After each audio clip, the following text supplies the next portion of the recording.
Magal a un impact positif dans l'économie nationale. Ce que je regrette par contre, c'est que depuis bien longtemps, nous avons des économistes chevronnés sénégalais qui n'ont pas encore essayé de faire une étude pour nous quantifier exactement l'impact de ce Magal dans l'économie du Sénégal. Je crois qu'aujourd'hui, il est temps que ces spécialistes se penchent sur la question pour que le Sénégal bénéficie de cet aspect religieux en matière économique. Je pense que nous avons vu tout ce que le Magal a comme impact donc, dans l'économie, et il suffit de faire le tour de Touba pour s'en rendre compte. Donc c'est une question que, en tout cas, nous, hommes politiques également, classe politique, nous devons essayer d'aborder pour voir exactement ce que le Magal rapporte dans notre économie. Et je pense qu'il est important parce qu'aujourd'hui, le Magal est un événement qui dépasse les frontières du Sénégal. Nous avons tous nos compatriotes vivant dans le monde qui viennent à Touba, qui sont déjà là. Et donc tout ça a un impact sur notre économie. Donc nous, notre point de vue était que nous étions contre tout report.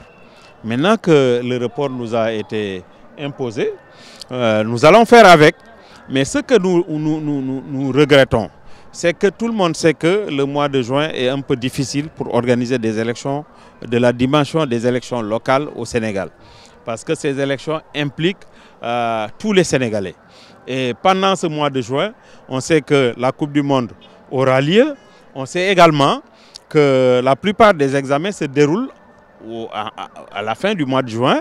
Et l'hivernage aussi s'installe dans une bonne partie du Sénégal. Donc pour tout cela, nous pensons que c'est presque impossible. Ce que nous regrettons, c'est qu'il n'y ait pas de discussion pour trouver un consensus, un large consensus de la classe politique du Sénégal.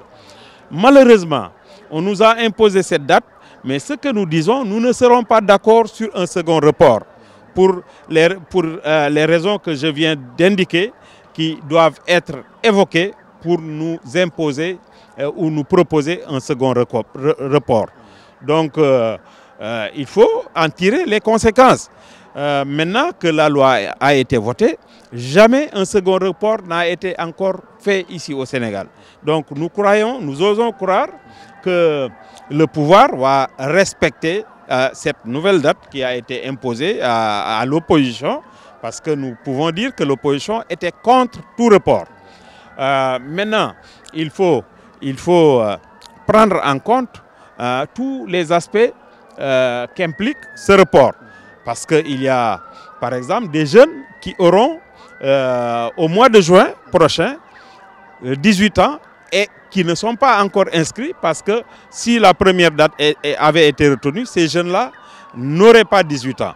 Donc il faut qu'on rouvre les listes pour que ces jeunes, cette classe de jeunes, soit en mesure de s'inscrire sur les listes pour voter au mois de juin.